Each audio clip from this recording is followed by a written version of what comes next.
एक तो होते हैं चोर, वो तो क्या चोरी कर लेते हैं। एक होते हैं डाकू, वो दिन दहाड़े लूट लेते हैं। ठग जो होते हैं वो चालाकी से काम बनाते हैं। वो चालाकी से झूठा विश्वास दिला करके फिर वो जंगल वगैरह में जाके लूट करके भाग जाते हैं। ठग होते हैं वो बहुत खतरनाक होते हैं। तो क्या है कि उनके विश्वास में कोई अच्छा अच्छा व्यक्ति भी फंस जाता है। वो ऐसे करेंगे, ऐसी बातें सीखे रहते हैं, भगवान की भी बात करेंगे वो, और वो सब जानते भी हैं। दूर दूर बोले हाँ हाँ उसको तो हम जानते हैं, ऐसे करते बहला फिसला के ले जाएंगे। तो अब क्या करेगा कि वो मिल गए। ये कथा जब सुनाते थे राजेंद्र दास जी के गुरुजी, उनसे हमने कैसेट में सुना, तो वो बोले चोरों को ठगों को रुपये की सुगंध आती है, ऐसे बोलते हो। जैसे कहीं ऊपर 3-4 मंजिल पे आप जाके सो जाओ ना, ये मच्छर है ना, इनको आपके खून की सुगंध आती है। जैसे चिंटियां होती है ना, उसको अन्न की मीठे की सुगंध आती है, छोटी सी चिंटी, उसका नाक इतना तेज। ऐसे ही मच्छर है ना, आप अंधेरे में सो जाओ ऊपर जाके, आपको टटोल के पहले आपको गाना सुनाएगा और फिर कहेगा आप मैं आपकी सेवा चाहता हूँ। बोलो गिरधर गोपाल की। तो उनका क्या है कि उनकी यही आजीविका है, मच्छरों के लिए खून ही उनका अन्न है।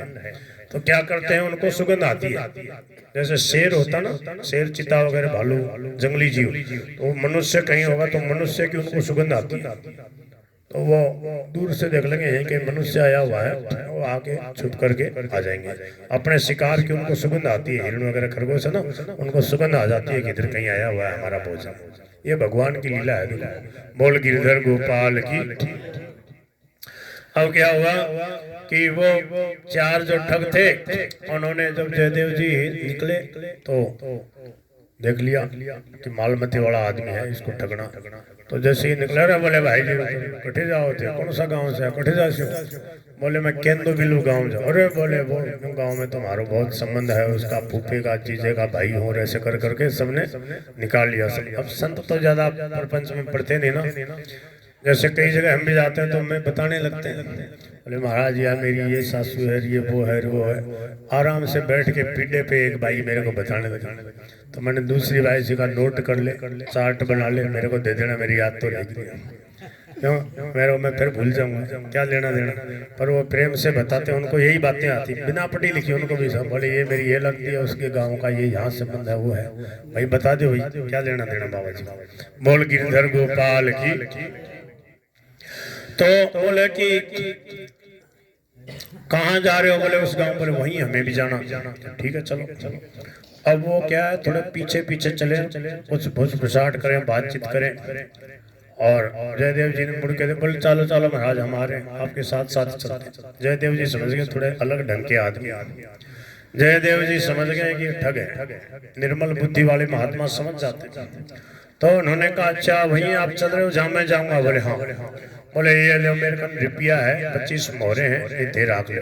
अरे बोले नहीं नहीं बाबूजी ये तो हारो, आपको धन है आप रखो। बोले नहीं नहीं, जब आप साथ ही चल रहे हो लो रख लो, कोई बात नहीं, आप रख लो इसको। उनका तो भाव ये था, बोले बस रख लो, आप ले लो, जाओ बांट लो, कोई बात नहीं, मेरे को प्रभु ने दिया। उनका ये भाव था। और वो समझ गए देखो ठग होता है, चोर होता है, दुष्ट हृदय का व्यक्ति होता ना, वो वैसे ही समझता है अपने जैसा ही दूसरे को। उन्होंने समझा ये बहुत चतुर चालाक आदमी। अभी यहाँ तो दे दिया इसने, आगे कहीं जाए थाना पुलिस वगैरह वाले हमें पकड़ा देगा, मरवाएगा। तो क्या है, बोले नहीं नहीं नहीं नहीं लेंगे। एक ने कहा दे रहा तो क्यों नहीं ले रहे, ले लो। तो ले लिया उन्होंने, ले लिया। अब जयदेव जी निश्चिंत होकर चलने लगे।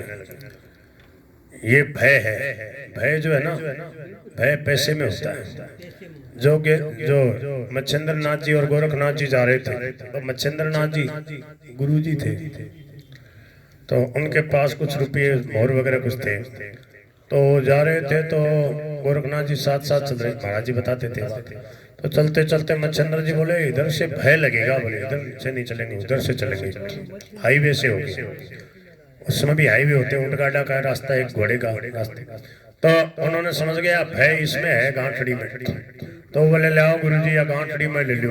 देखो चेलो गुरु जी से भी तेज हो। अब क्या हुआ कि जब मच्छिंद्र नाथ जी आगे चले, बोले भैया उधर से चले, इधर भय। बोले गुरु जी भय को मैंने कुएं में डाल दिया, समझ गए, बाजू गांठड़ी है ना मोहर वोहर, तो उसको कुएं में पटक दिया। और बोले इतने मेहनत से दिया भगत ने तो कुएं में डाल दिया। तो बोले गुरुजी कितना चाहिए आपको? तो पेशाब किया, इधर पेशाब किया ना जो पहाड़ी थी वो पूरी सोने की हो गई। बोले लो गुरुजी कितना चाहिए सोना, ये तो पेशाब की तरह है हमारे लिए, ऐसे सिद्धि होगी थी। तो गुरुजी बोले रे मतलब क्या नाम है, गोरखनाथ दुनिया कट के मर जाएगी, इतना सोना देगी, पहाड़ी सोने की कर दी, पहाड़ी की पहाड़ी पूरा सोना। बोले अच्छा ये बात है। तो बोले लो थूक दिया, फिर वैसे ही हो गया। अरे बोले गुरुजी इसमें क्या रखा, मेरे को आपको समझाना चाहिए, मैं आपको समझा रहा हूँ। ऐसा तेज था गुरुजी गोरखनाथ जी। बोल गिरधर गोपाल की। तो क्या हुआ कि अब वो भय जो था उन्होंने दे दिया। अब वो जो दुष्ट थे उन्होंने सोचा कि मरवाएगा, कहीं थाने में पकड़वाएगा, जेल में डलवा देगा। तो आपस में कानाफूसी करने लगे। बोले क्या करें? एक ने कहा कि इसको मार डालो, दूसरे ने कहा मारो क्यों, जब धन मिल ही गया फिर मारो क्यों। तीसरे ने कहा नहीं देखो छोड़ना तो नहीं चाहिए इसको। क्यों? बोले कहीं ना कहीं अपने को मरवाएगा फंसाएगा। तो बोले कि चौथे ने कहा बोले देखो न मारो न इसको छोड़ो, मतलब बोले इसको अधमर्या करके छोड़ दो। तो क्या करें? बोले हाथ पैर काट के छोड़ दो इसको, कोई खड्डे में डाल दो। देखो कैसे दुष्ट होते हैं। रुपया भी उनको मिल गया, फिर भी ऐसे भक्तराज के साथ में इन्होंने क्या किया, तो हाथ पैर काट दिए चारों ने मिलकर। उनके पास तो औजार रहते हैं, छोटा मोटा झोली झंडा रखते हैं, उसमें वही रखते हैं, उनके पास वही सामान होता है। तो हाथ पैर काट के खड्डे में कुएं में डाल दिया। और भक्त की देखो लीला, भक्त का स्वभाव, भक्त का प्रभाव देखो। भगवान के दर्शन किए वे संत थे, आनंद में मगन है, कीर्तन कर रहे हैं, हाथ पैर काट दिए और खड्डे में डाल दिया। बताओ कहाँ जा सकते, क्या होगा? अब तो जो होगा सो होगा। तो प्रभु का स्मरण कर रहे हैं। अब वो ठग तो जब ठगों का काम बन जाता फटाफट भागते हैं, अपना काम बना के भाग गए। थोड़ी देर में ही वहां लक्ष्मण सेन नाम का एक राजा उधर से होके निकला। तो उसने देखा कि हाँ आवाज आ रही कीर्तन की, इधर ये कुआ जैसा है, इसमें आवाज आ रही है, चलो पानी भी पी लें थोड़ा। क्या आवाज आ रही, मधुर मधुर मीठी मीठी कीर्तन हो रहा है। तो उसने ऐसे झांक के देखा, तो ऐसे देवता की तरह ऐसे एकदम दिव्य स्वरूप जैसा उनको अनुभव। अरे बोले इतना सुंदर, इतना दिव्य संत, इतना दिव्य देवता जैसा कौन है? तो देखा कि अरे हाथ पैर कटे। तो राजा के पास तो सब व्यवस्था रहती है, तो उनके पास रस्से वगैरह थे, लोग भी थे, फटाफट उनको उतारा। बोले लो जल्दी निकालो, उनको बाहर निकाला। देखा कि खून खून हो रहा। बोले राम राम क्या हुआ, किसने आपकी ये दशा? बोले प्रभु की लीला है, ऐसा ही शरीर मिला है, समझो ऐसा ही समझो। बोल कुछ नहीं बताया, नहीं तो हुलिया बता देते ऐसे थे, इस प्रकार के थे, इतनी अवस्था के थे ऐसे, तो कहीं कहीं छानबीन करता, पर कुछ नहीं, क्योंकि सूचकश्चापि तद्भवेत्। अब हमारे में तो जो होनी थी जो हो गई है, अब उनको क्यों मरवाएं बेचारे। देखो संत हृदय नवनीत समान। तो लक्ष्मण सेन जो राजा थे उन्होंने फटाफट उनको, उनके पास तो सब व्यवस्था रहती है, जैसे बड़े मंत्री वगैरह जाते हैं तो एम्बुलेंस भी साथ में जाते हैं, उपचार की सामग्री भी साथ में, प्राथमिक चिकित्सा जो है साथ में। तो फटाफट उन्होंने कुछ किया, जो खून वून बंद हुआ और फिर उनको लपेट करके कपड़े उपड़े अपने राज्य में लिया है। और वहाँ राज वैद्यों से सुंदर चिकित्सा वगैरह कराई और खान पान की बढ़िया व्यवस्था कर दी। और कुछ दिन में वो घाव भर गए बिल्कुल, और एकदम कोई पीड़ा वगैरह नहीं। पीड़ा जो हो रही थी तो भगवान का नाम लेके तन्मय हो गए, तो पीड़ा का अनुभव नहीं हो रहा था, मस्त थे माते। अब क्या हुआ कि देखा कि बहुत तेजस्वी संत है, कोई भगत है। तो बोले महाराज भगवान की चर्चा सुनाओ। बोले बिल्कुल, हमारा और काम ही क्या है। तो बैठा देते, उनको उसे उठा के ले आते, क्यों हाथ पैर कटे, और सब क्रिया खुद अपने हाथ से करते। राजा अपने मंत्री वगैरह जो अच्छे अच्छे सेवक उनकी सेवा में लगा रखे सब। अब क्या है, ऐसी जोर की भगवान राधा कृष्ण की चर्चा, ऐसी सुंदर कथा सुनाते, भागवत वगैरह पढ़े लिखे विद्वान, संस्कृत की कविता करने वाले बड़े विद्वान थे। भगवान की लीलाएं उनको दिखती, ऐसा आनंद आने लगा राजा को, खूब लोग आने लगे सत्संग में। राजा ने कहा महाराज भगवान कैसे मिले, भगवान की कृपा का अनुभव कैसे हो? बोले एक ही उपाय है, कीजिए हरि साधु सेवा। प्रभु की सेवा करो। ठाकुर जी पधराओ, उनकी सुंदर पोशाक वगैरह, सुंदर श्रृंगार वगैरह करो, ठाकुर जी की आरती करो और उनके सामने बैठ के कीर्तन करो, प्रार्थना करो, उनकी सुंदर छवि को देखो, प्रेम से प्रार्थना करो। प्रभु सुनेंगे अवश्य, साक्षात रूप में भी दर्शन देंगे। और विशेष उनकी प्राप्ति का उपाय है, संतों को बुलाओ, भक्तों को बुलाओ, साधु ब्राह्मणों को प्रेम से बुलाओ, प्रेम से उनको भोजन कराओ, उनके कीर्तन वगैरह की रहने की व्यवस्था करो। अब महाराज खूब भंडारा चेत गया, कथा कीर्तन सत्संग होने लगा। अब तो दूर दूर से संत आने लगे और जोरदार कथा कीर्तन सत्संग हो रहा।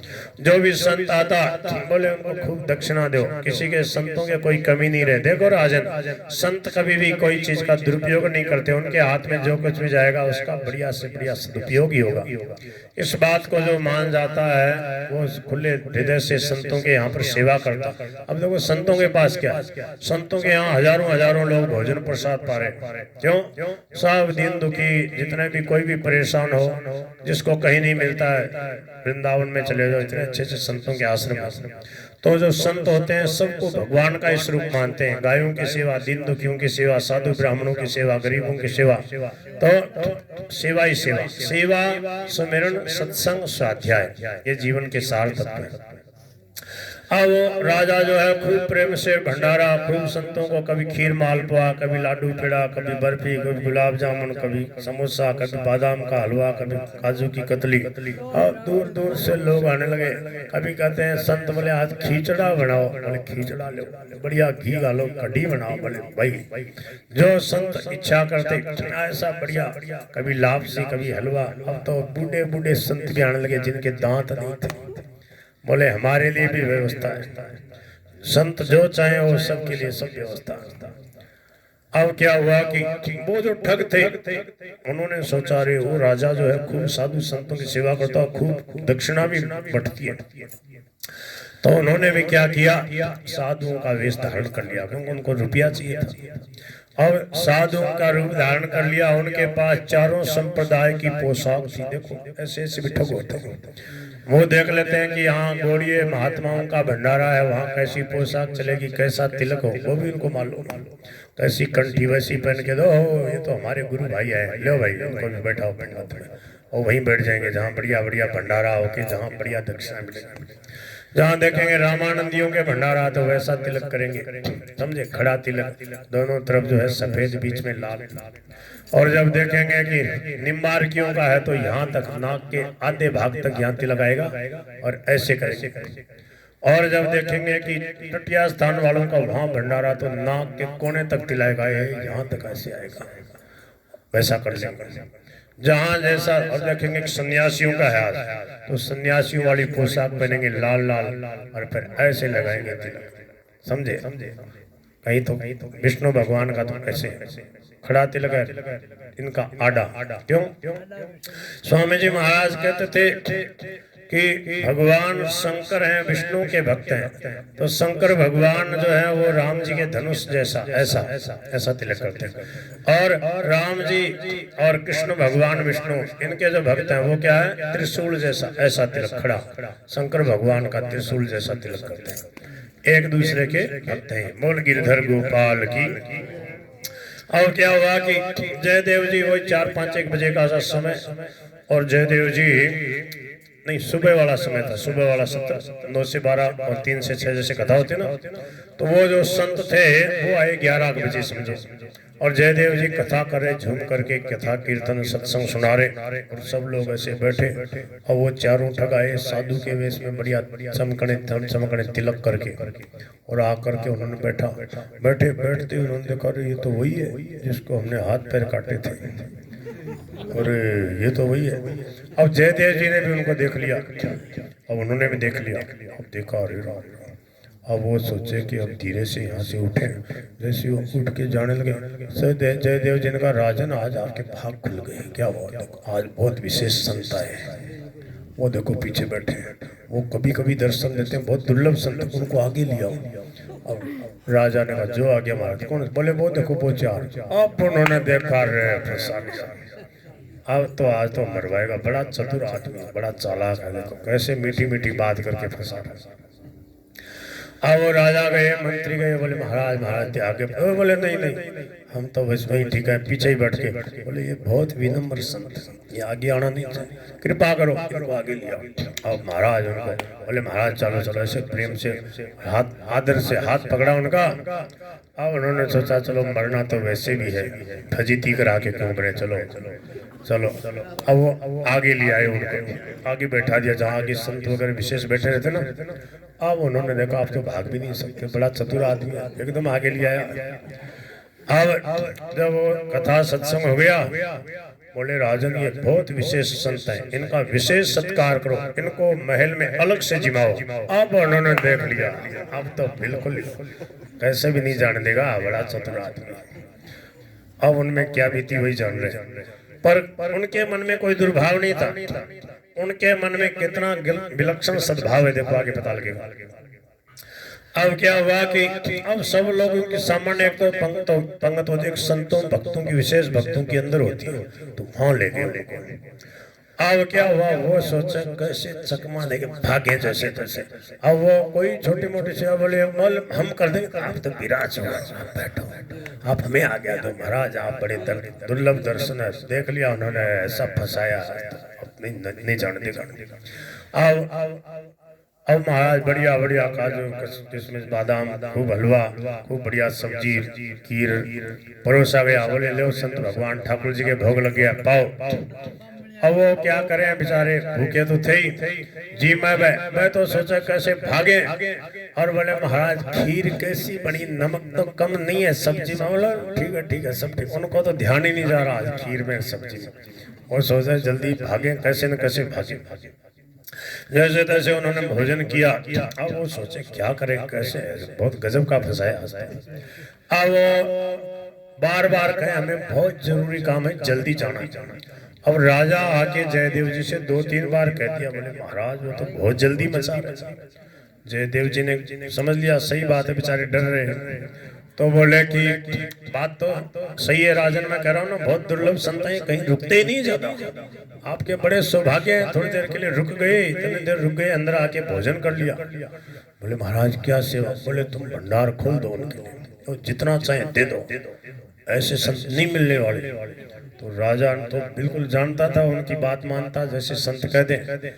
अब समझ गए जयदेव जी के मन में कि इनको खूब धन दिला दे, ये चोरी करना छोड़ दे, शांति से बैठ के राम राम करें। राम राम नहीं करें तो ये गंदी आदत छोड़ दे। आज इनको भरपेट जो है खूब गांठड़ी बांध के इनको दिला दो।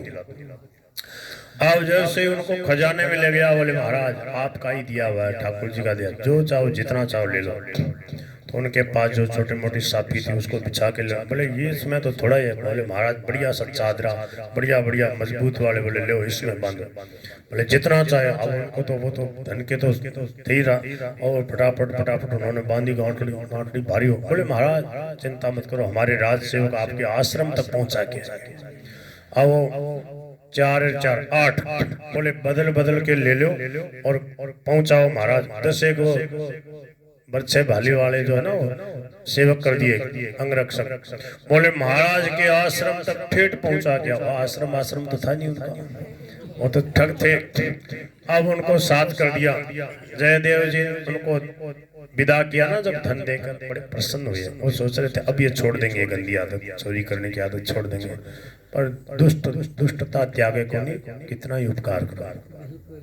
अब क्या हुआ कि जब वो गए चलते जब वो थक गए, वो पसीने सोने में बड़ा भार होता है, सोने चांदी जो है ना इसमें बहुत भार होता है। तो वो दूसरा को पकड़ा हुए करते बोले महाराज कितने दूर है तारू आश्रम, कितनों को चढ़ना पड़ता। बीच में एक जगह कहीं पेड़ वगैरह देखा, बोले महाराज थोड़ा विश्राम कर लो। बोले हाँ बैठ जाओ। तो बैठ गए, वो भी बैठ गए, चलते थक गए थे।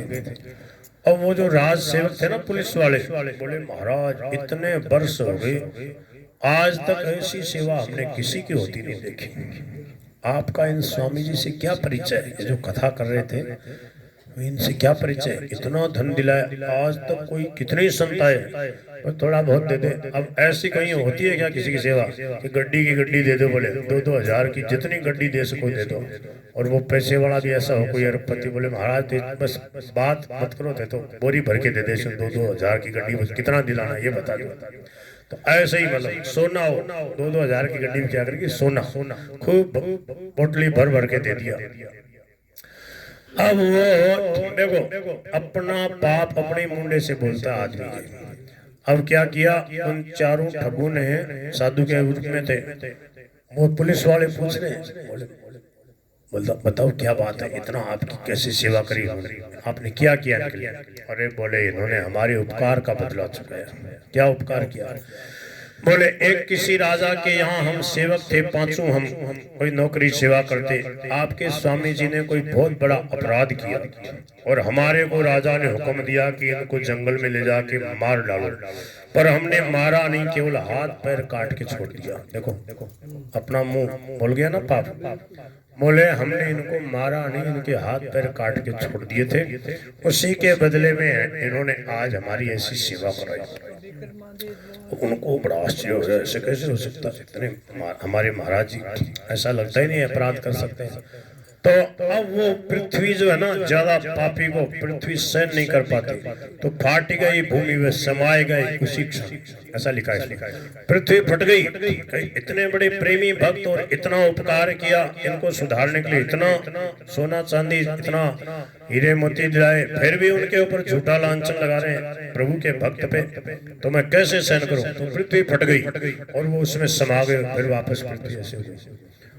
अब उनको बड़ा आश्चर्य हुआ, अरे राम राम ये क्या हो गया, ये पृथ्वी में समा गए चारों। अब वो गांठड़ी तो वहीं धरी थी, वो वापस लेके आए। अब वो जो राज सेवक थे ना, वो तो खाली थे, दौड़ के आए, जयदेव जी के पास आए। अभी तक राजा को पता नहीं था यही जयदेव जी, जयदेव जी का नाम तो सुना था, उन्होंने नाम बताया नहीं था, अभी गुप्त है वो बात।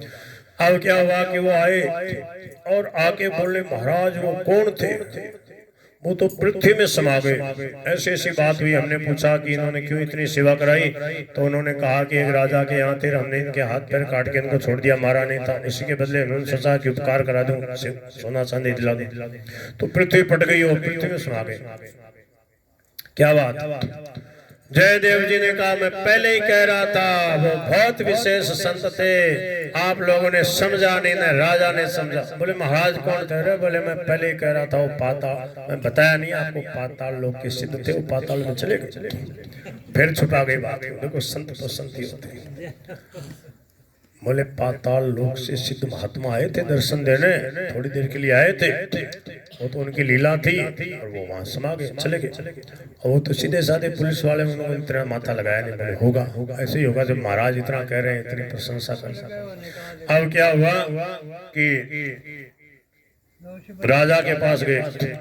अच्छा एक बात है, देखो महात्मा तो महात्मा ही, अब जयदेव जी को इतनी वेदना हुई कि बेचारे मर गए मेरे कारण से, मन में इतना वेदना, ऐसा छटपटा है प्रभु क्या हुआ, ऐसे जोर से हाथ पैर पीटने लगे ना, तो उनके बिल्कुल हाथ पैर नहीं आ गए वैसे के वैसे, जैसे होने चाहिए ना, हाथ पैर बिल्कुल एकदम।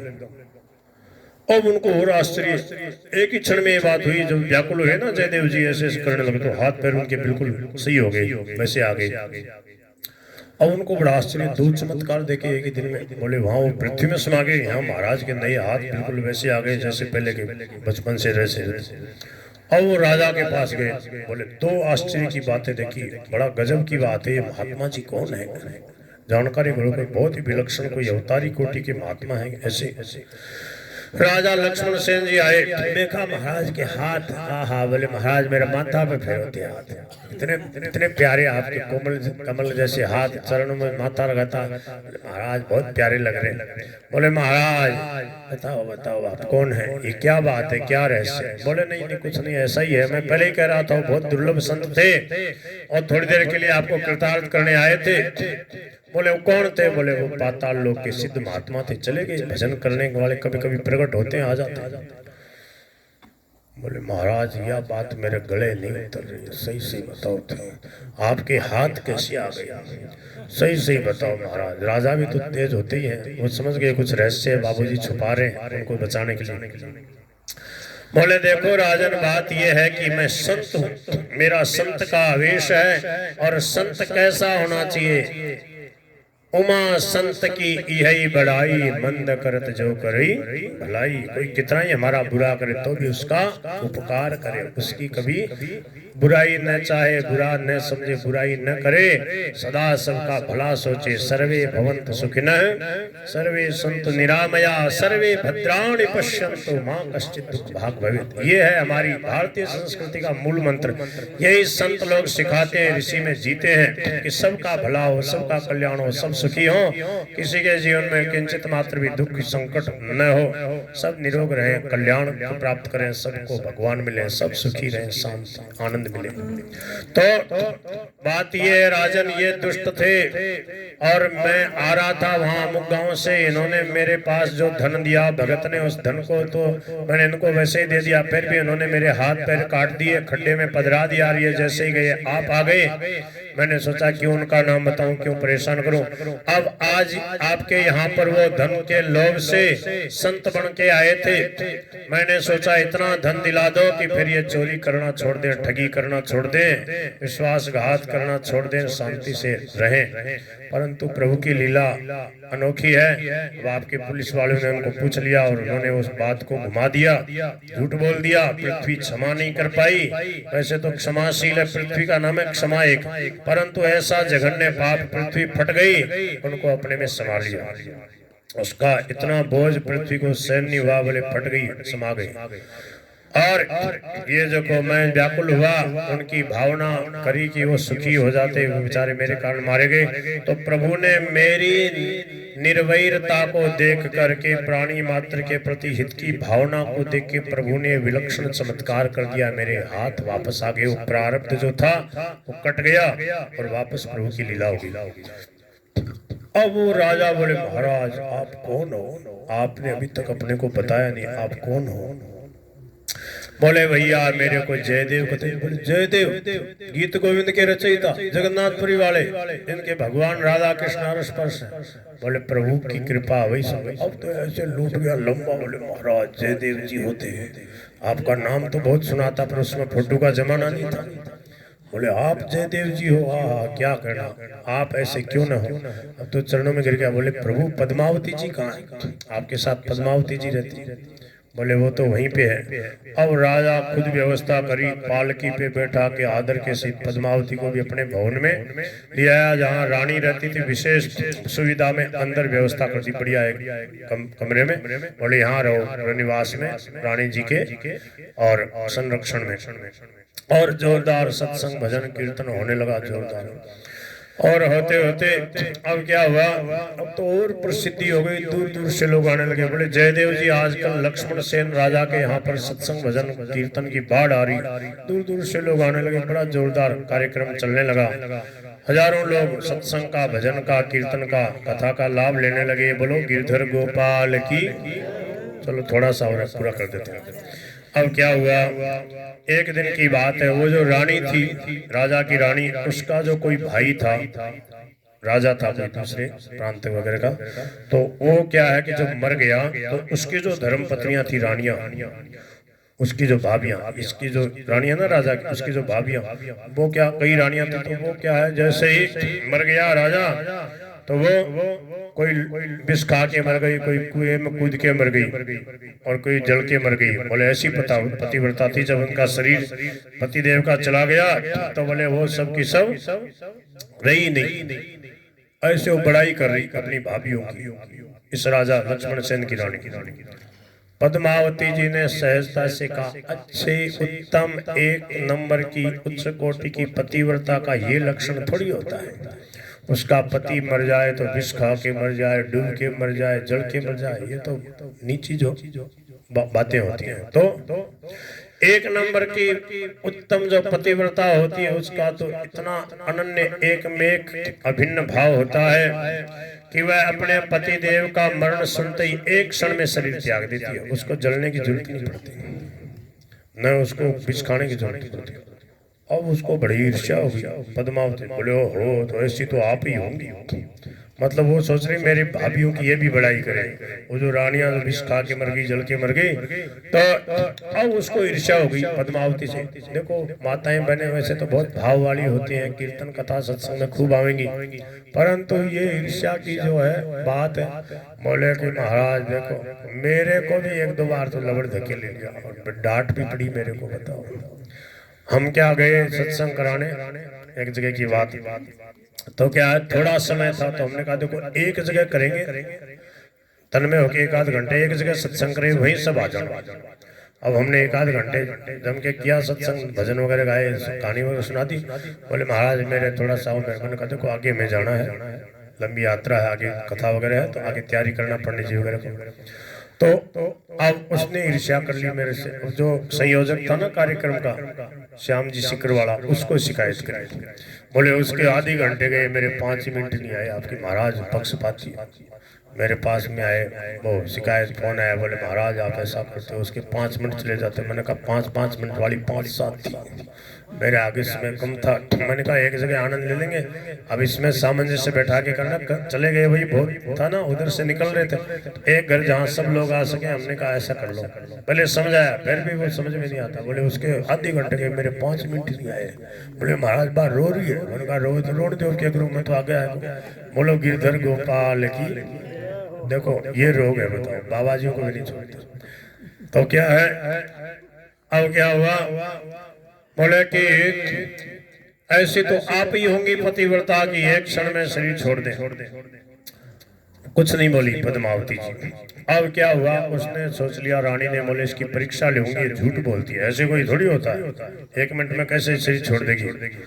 तो उन्होंने क्या किया, रानी जी ने राजा लक्ष्मण सेन से कहा एक बार ऐसा करो, 2 4 घंटे के लिए आप इन स्वामी जी को, जयदेव जी को ले जाओ, दूर घूमना नहीं, जंगल वगैरह में ले जाओ। क्यों क्या करेगी। बोले मेरे को कौतुक करना है, बता दी। अरे बोले तुम मरवाओगी, इतने अच्छे संत महात्मा आए हैं और तुम ऐसी सोचती है। बोले ऐसा करो तो मैं जहर खा के मर जाऊंगा। बस वो तो तिरिया हट। राजा ने भी सोचा बड़ी विचित्र होती है।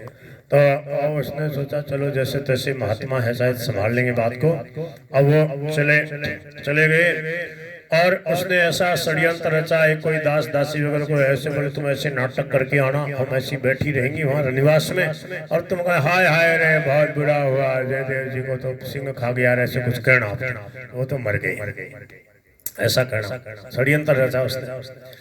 अब वो अचानक आया, अरे बोले बहुत बुरा हुआ, बड़ी खड़ी खड़ी खबर, क्या हुआ। बोले जयदेव जी तो पधार गए। अब वो जो रानी थी ना, वो नाटक करने लगी। और रानी क्या नाटक कर रही है, लोट पोट करके छाती पीटने लगे, हाय रे स्वामी जी बहुत अच्छे थे, बहुत अच्छा सत्संग करते, बेचारे चले गए। अब वो और भी उसने 2 4 नाटक करने वाली वो इकट्ठी कर रखी, वो भी ऐसे छाती पीटे रोवे, बनावटी रोवे धृतराष्ट्र की तरह। तो जैसे धृतराष्ट्र रो रहा था, पांडव लाक्षा गृह में जल गए, उसने सोचा, समझ लिया था, समाचार सुन लिया, भागवत में कथा थी। और भगवान श्री कृष्ण भी बड़े कौतुकी, वो कहाँ गए, उनको भी बुलाया था। भगवान भी बड़े नाटकी, वो भी अरे हाय हाय रे मेरे पांडव मर गए बेचारे बहुत अच्छे थे। अब धृतराष्ट्र ने सोचा ये वासुदेव कृष्ण रो रहा है, इसका मतलब सच में मरी गई, बढ़िया होगा। और भगवान नाटक कर रहे कि अभी पता नहीं लगना चाहिए पांडवों का, क्योंकि उनका ब्याह वगैरह कराना है, चुपचाप रहे। तो भगवान भी ऐसा नाटक करके आगे रोने का। अब वो नाटक कर रही, अब जयदेव जी की धर्म पत्नी वो देख रही कि देखो नाटक कर रही। वो बोले क्यों हल्ला कर रही हो, शांत रहो, मेरे पति देव को कुछ होगा मेरे को पता नहीं लगेगा, फिर मैं क्या पति होता, कुछ नहीं हुआ, शांत रहो। उसका तो षड्यंत्र फेल हो गया, कुछ नहीं, उनको कुछ फर्क नहीं पड़ा। बोले मेरे को पता नहीं लगेगा, फिर मैं कैसी पति होता।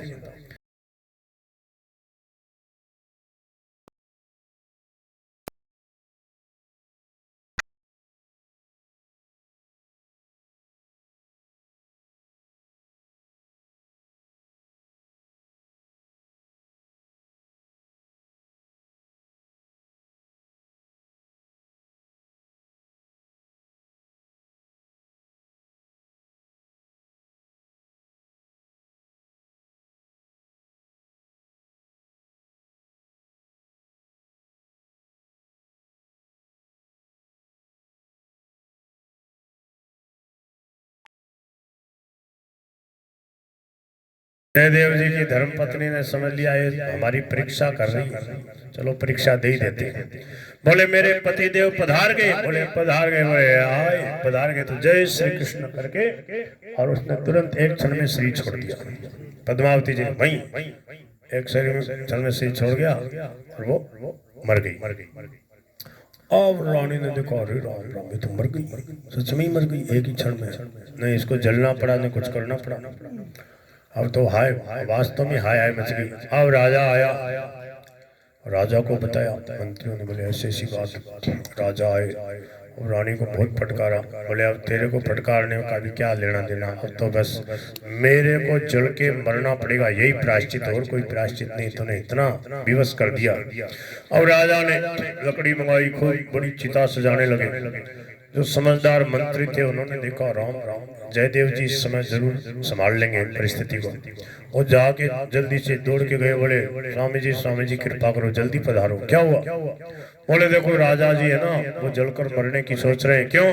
बोले कि पद्मावती जी पधार गई। जयदेव जी आए, देखा कि वो चिता जलाने के लिए तैयारी हो रहे हैं। राजा बोले ठहरो राजा, क्या हुआ?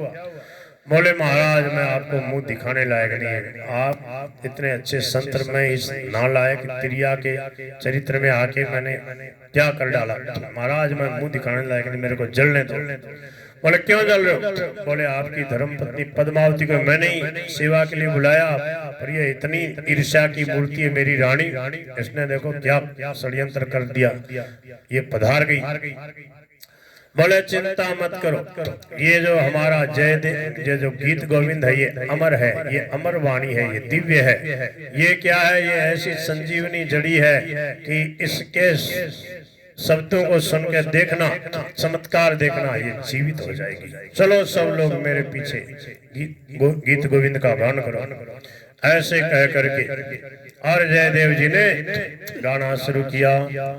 चंदन चर्चित नील कलेवर पीत बसन बनमाली, चंदन चर्चित नील कलेवर पीत बसन बनमाली, गोपी पीन पयोधर मर्दन चंचल कर योगशाली, धीर समीर यमुना तीरे बसती बने बनमाली, धीर समीर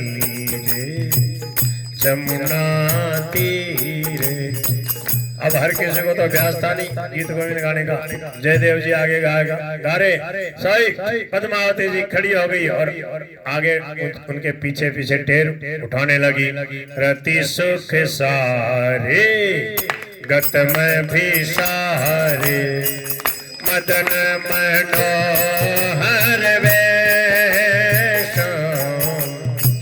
रति सुख सारे गत में भी सारे मदन मनोहर वेश,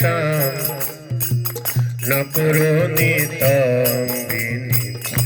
गमन विलंबन मनुसरता हृदय,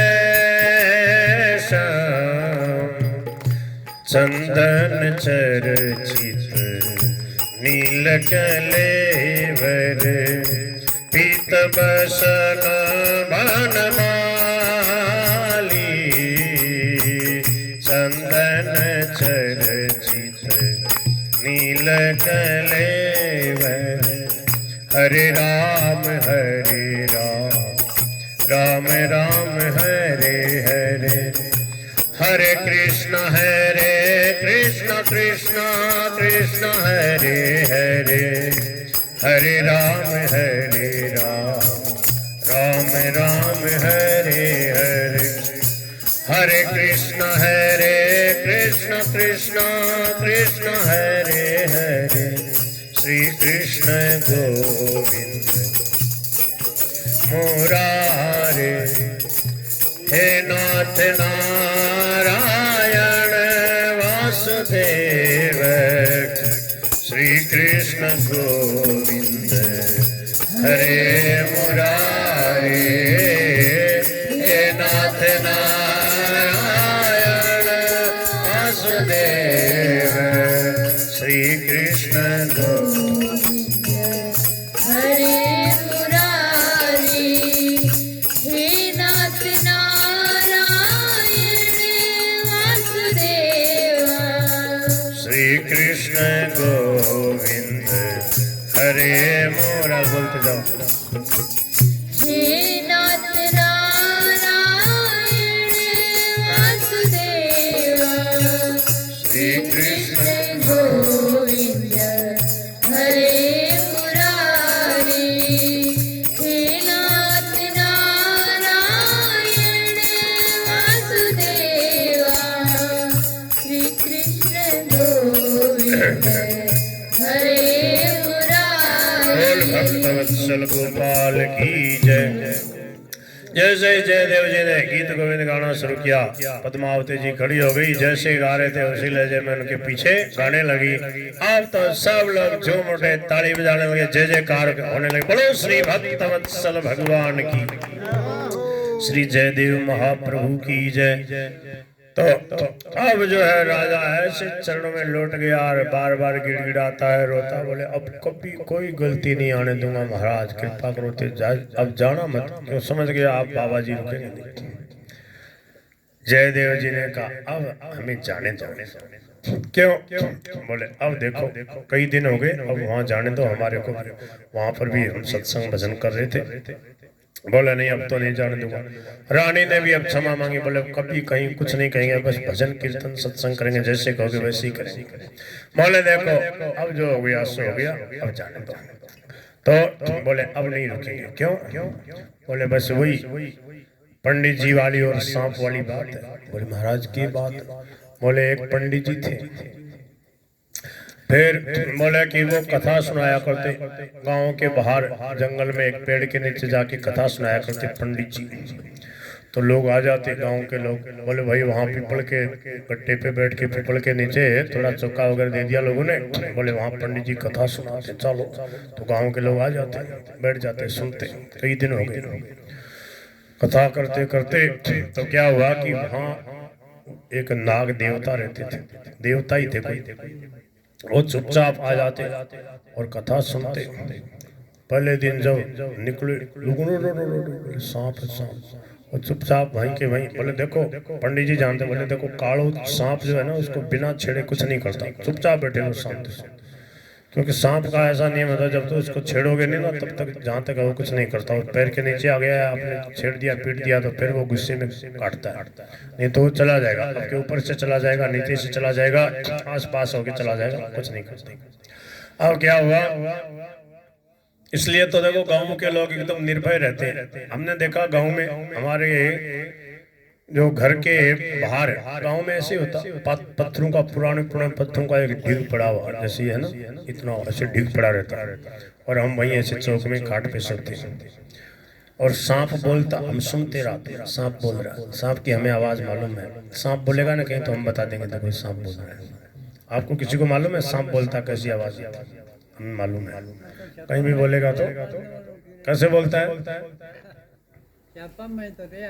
हाँ, नहीं बोलने की उसकी आवाज जैसे किसारी बोलते हैं ना, झिंगुर, उसकी अलग आती है। जैसे गिलहरी की आवाज आप बिना देखे ही देखो गिलहरी बोल रही, झिंगुर है ना किसारी, वो कहीं छुप के दब के बोलेगी तो आपको पता लग जाएगा किसारी बोल रही। मेंढक की आवाज अलग है, ऐसे उसकी सांप है, सांप की आवाज अलग होती है। कैसे बोलता है? जैसे किसी बर्तन के कुछ ऐसे छुआओ तो ऐसे, मतलब ऐसे बोलता, चल ऐसे बोलता हूँ, ऐसे आवाज है। तो एक बार धोरे पे हम थे बीकानेर में, नए नए हम आए थे, उड़ीसा वाले जो संत थे ना चित्रंजी वगैरह, तो वो उस तरफ थे, कुछ उधर थे परमानंद जी वगैरह। अब हम उस कुटिया में बैठे तो सांप की आवाज आ रही, तो हमने कहा सांप बोल रहा कुटिया के बाहर, यहाँ सांप बोल रहा है। उन्होंने सोचा ये लड़का है अभी नया नहीं आया, मैं 15-16 साल का ही था उसमें, 96 की बात है। तो वो सोचा ऐसे ही कह रहा है, जैसे कोई, हमें तो पता नहीं इसको कैसे। तो फिर वो क्या है कि कोई वहां से निकला तो बीच में से सांप, बोले सांप। मैंने कहा भाई, मैंने कहा ना यहाँ सांप बोल रहा है, थोड़ा सावधानी से आना। तो अब वो क्या, वो सांप आता, प्रतिदिन आता, और वो सांप जो था, कोई ऐसे पितर वगैरह होते ना, कोई पुराना था, तो उसका कोई धन गड़ा हुआ घना सारा उसके वहीं रहता, वो सांप बन के रह रहा था। वो सांप आवे और वो कथा जब पंडित जी करे, अब लोगों ने चमत्कार देखा कि वो सांप आता है और वो पकड़ के लाता एक मोर, अपने फन में एक मोर पकड़ के लाता, और लोग देखते, धीरे धीरे लोग तो पीछे हो गए, बोले सांप पंडित जी की तरफ। पंडित जी थे समझदार, पढ़े लिखे समझदार थे कि ये कोई नाग देवता। तो पंडित जी के पास वो एक मोर रख देता, चुपचाप बिल में चला जाता। लोग ये चमत्कार देखते, कई दिन हो गए। तो क्या हुआ कि एक बार क्या हुआ, पंडित जी को कोई आ गया काम, अब घर गृहस्थी के लोगों को काम आ जाता है। पंडित जी ने लड़के को भी तैयार कर रखा था, वो कथा कीर्तन सत्संग करने लग गया था, पंडिताई करता था। पंडित जी बोले, रे भैया, बोले हाँ, बोले देख मैं जा रहा हूँ, कोई ब्याह शादी वगैरह कुछ आ गया, बोले कुछ दिन में जाऊंगा, बोले तुम वहाँ कथा सुन के आ जाना, वहाँ एक नाग देवता आएगा, तुम लोभ मत करना, जैसे वो करे वो कुछ नहीं करेगा, काटेगा नहीं, वो जैसे करे उसको करने देना, बस तुम कथा सुना के चुपचाप आ जाना। ठीक है। अब वो क्या हुआ कि वो लड़का जो है उसने कथा सुनाई, तो देखा वो सांप। लोगों ने भी कहा, बोले महाराज पंडित जी कुछ नहीं करेगा, वो बैठा है। फिर जब सब कथा हो गई तो वो सांप आके थोड़ा पास में वो मोर रख करके चला गया। कुछ दिन ये क्रम चला, अब लड़कियों को आ गया लोभ। लड़के ने देखा इस सांप को मार दियो, फिर इस बिल को खोद लूंगा और इससे मोहरा निकलवा लूंगा। देखो लोभ पाप का बाप होता है, समझ गए, लोभ पाप का मूल होता है। अब क्या किया, लड़का दूसरे दिन बढ़िया से एक लकड़ी लेके आया, और लकड़ी लेके पास में रख लिया। वो नाग देवता ने उसने भी देख लिया, अच्छा कुछ न कुछ दाल में काढ़ा है, जो लड़का लकड़ी लेके आया। अब क्या हुआ कि वो सांप जैसे ही वो मोर रख करके जाने लगा ना, सांप भी होशियार था कि लकड़ी मारेगा मेरे, तो उसने जैसे ही वो जाने लगा, उसने जोर से लकड़ी मारी तो बचा गया सांप, और पलट करके उसको काट दिया। लड़का मर गया, पंडित जी का लड़का मर गया। और वो जो सांप था वो चला गया, उसके भी पूंछ के ऊपर लग गई, जोर से घाव हो गया, मरा तो नहीं, पूंछ के ऊपर घाव हो गया।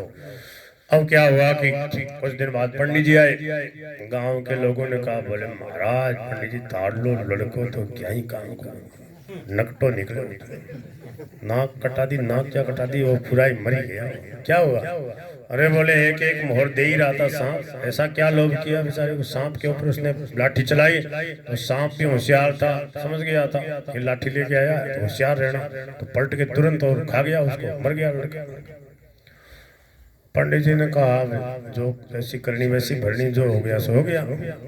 अब पंडित जी आए दूसरे दिन, पोथी पत्रा लेके आए, और वो कथा बांची, कथा बांचे, बार बार उसको लड़के की याद आवे, थोड़ा बीच बीच में पंडित जी की लड़के की याद भी आ, बोले सांप मेरे लड़के को खा गया, मार दिया। अब फिर क्या हुआ, कथा करी पंडित जी, थोड़ा बेमन से ही कथा करी, पर कथा तो करनी, क्योंकि सांप एक मोहर तो देता ही था बेचारा। तो सांप आया और बोले वो मोहर रख दी, वो वास्तव में नाग देवता था। ये दंत कथा है, भक्तमाल के दृष्टांत में आई, हमने सुनी, मथुरा दास जी भी सुनाते थे। तो क्या हुआ कि अब वो पंडित जी जब पोथी पत्रा बांध के जाने लगे, तो नाग देवता मुख से बोला, मनुष्य की भाषा में, बोले पंडित जी, बोले हाँ नाग देवता बोल रहे हो आप, बोले हाँ, बोले मैं कोई पूर्वज हूँ यहाँ का, पर मेरा कोई ऐसे सत्कर्म है कि मेरे को वो शक्ति है, मैं बोल सकता हूँ। बोलो, बोले कल से मत आना, हो गई कथा। क्यों? बोले गई मित्र की मित्रता, हम दोनों मित्र थे, गयो कथा को भाव। क्यों? बोले तो ही पुत्र नहीं बिसरी है, वो ही पूछ को घाव। समझ गए? आपको तो अब लड़का भूले नहीं जाएगा कि मैंने आपके लड़के को मार दिया, काट गया मैं, और मेरे को पूंछ का घाव नहीं भूला जाएगा कि आपके लड़के ने मेरे को ऐसी लकड़ी मारी कि मेरे पूंछ में घाव हो गया।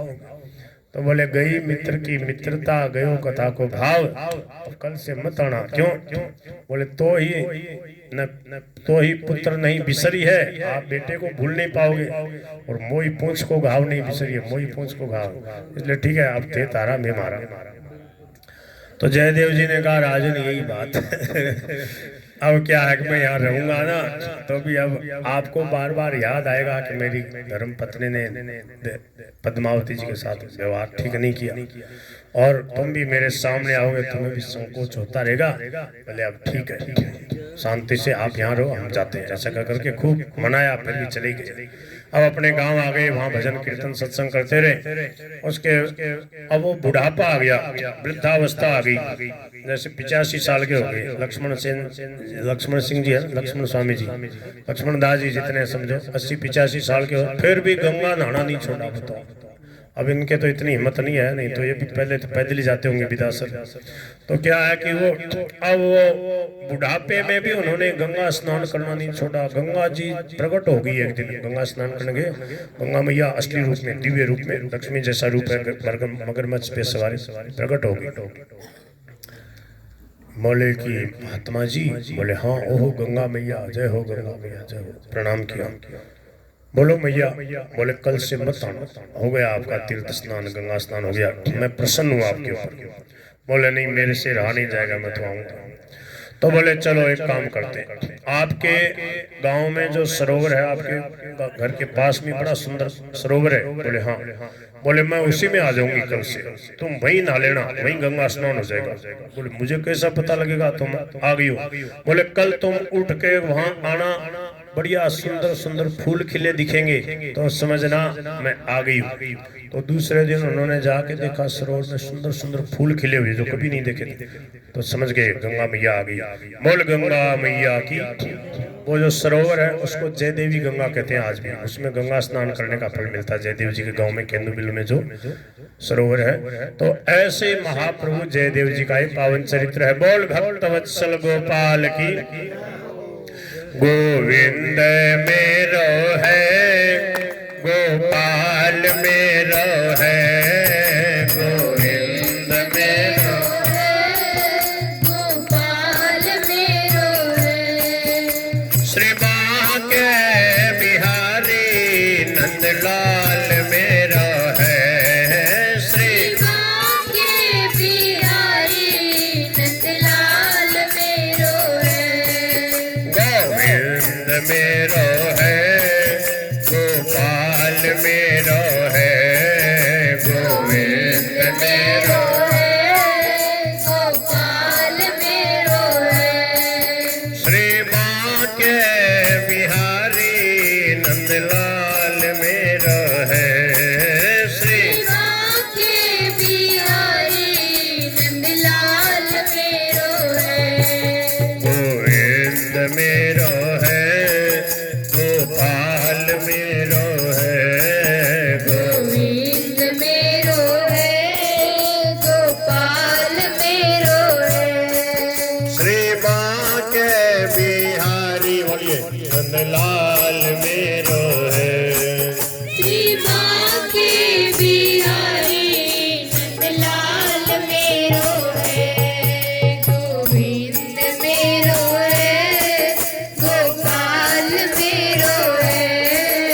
गोविंद मेरो है, गोपाल मेरो है। श्री बांके बिहारी नंदलाल मेरो है। श्री बांके बिहारी नंदलाल मेरो है। गोविंद मेरो है, गोपाल मेरो है। बोल गिरधर गोपाल की। एक पद सुना दो, राम राम अलग से करो। हुसामा